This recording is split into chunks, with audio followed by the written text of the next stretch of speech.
நம்ம எல்லாருக்கும் ஆசை என்னென்னா, வலை நிறைய, படகு நிறைய, அதாவது குறைவுகளெல்லாம் நிறைவாக வேண்டும். அதான் நம்முடைய மிகப்பெரிய ஒரு ஆசை, வேண்டுதல், விருப்பம் எல்லாம் தவறு இல்லை.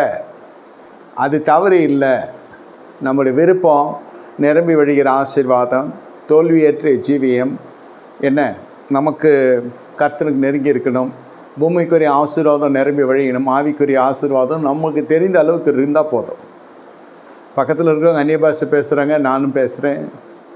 பெரும்பான்மையான அந்நிய பாஷை பேசுகிறாங்க. இப்போ நம்ம பெறலைன்னா நம்மளை பாவின்னு சித்தரிச்சிருவாங்க. அதனால் நமக்கு அந்நிய பாஷை வேணும். அபிஷேகம் தான் அந்நிய பாஷையின் அடையாளம். எல்லாமே உண்மை தான், சத்தியம்தான், இல்லைன்னு சொன்னேன். இந்த ஆவிக்குரிய விஷயம் மட்டும் நமக்கு இன்னும் போதுமான அளவுக்கு ஆழம் இல்லை.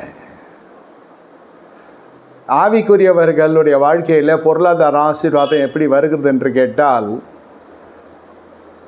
நான் சொல்லுகிறது கர்த்தருடைய வெளிப்பாட்டின்படி சொல்லுகிறேன். முதலில் உங்கள் ஆத்துமா வாழ வேண்டும். ஆத்துமா வாழ்ந்து செழிக்க வேண்டும். பாவம் செய்கிற ஆத்துமா சாகும். இப்போ வாழ்கிற ஆத்துமா செழிக்கிறது இல்லை. ஏன்? ஆழத்துக்கு போகிறது இல்லை. 3 யோவான் 1 வாசிக்கிறோம். பிரியமானவனே, உன் ஆத்துமா வாழ்ந்து போல எல்லா வாட்டிலும் வாழ்ந்து சுகமாக இருக்கும்படி நான் வேண்டுகிறேன். வாழ்கிறது ஒரு சுகமாக, அதாவது செழிக்கிறது வேறு. வாழ்ந்து செழிக்கணும், ஆத்மா செழிக்கணும், உதாரத்துவம் உள்ள ஆத்மா செழிக்கும். சரி, கொடுக்க விருப்பம் இருக்கிறது, கொடுத்தலிலே ஒரு அனுபவம் இருக்கிறது, கொடுத்து ஆசீர்வாதம் பெறுகிறது உண்டு. ஆனால் கொடுப்பதற்கே இல்லையே. சட்டியில் இருந்தால் தானே அகப்பில் வரும். இருந்தால் கொடுக்க போகிறாங்க, இல்லாத பட்சத்தில் நம்ம எப்படி நிர்பந்திக்கிறது? அறிவின்படி இருக்கும், வந்தால் தரையா எல்லாருக்கும் சொல்கிற மாதிரி ஆகிடும். இது அல்ல. வேதம் சொல்லுகிறது, ஆழத்திலே கொண்டு போய் நீ வலைய போடு. முழுதும் பிரயாசப்பட்டேன், ஒன்றும் முடியல ஆண்டவரே, இப்பொழுது உங்களோட வார்த்தையின்படி போடுகிறேன்.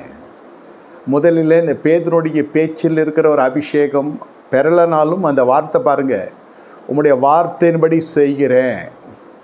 ஆழத்தில் முதல் காரியம் வார்த்தை.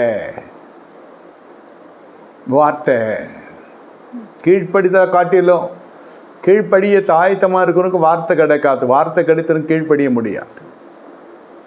வேலை கிடைச்சா கூலி கிடைக்கிறதில்ல, கூலி கிடைச்சா வேலை கிடைக்கிறதில்ல, நல்ல மனுஷனுக்கு நல்ல மாமியார் வீடு கிடைக்கிறதில்ல, நல்ல மனவாட்டிக்கு நல்ல மணவாளன் கிடைக்கிறதில்ல, நல்ல மாமியார் வீட்டு நல்ல பெற்றோருக்கு நல்ல மருமகன் கிடைக்கிறதில்ல, மருமகள் கிடைக்கிறதில்ல. ஒன்று கிடைத்தா ஒன்று இல்லை. எல்லாம் ஒழுங்காக இருந்தால் மனுஷன் வாழறது ஆயுசு குறிக்கிறதா இருக்கும்.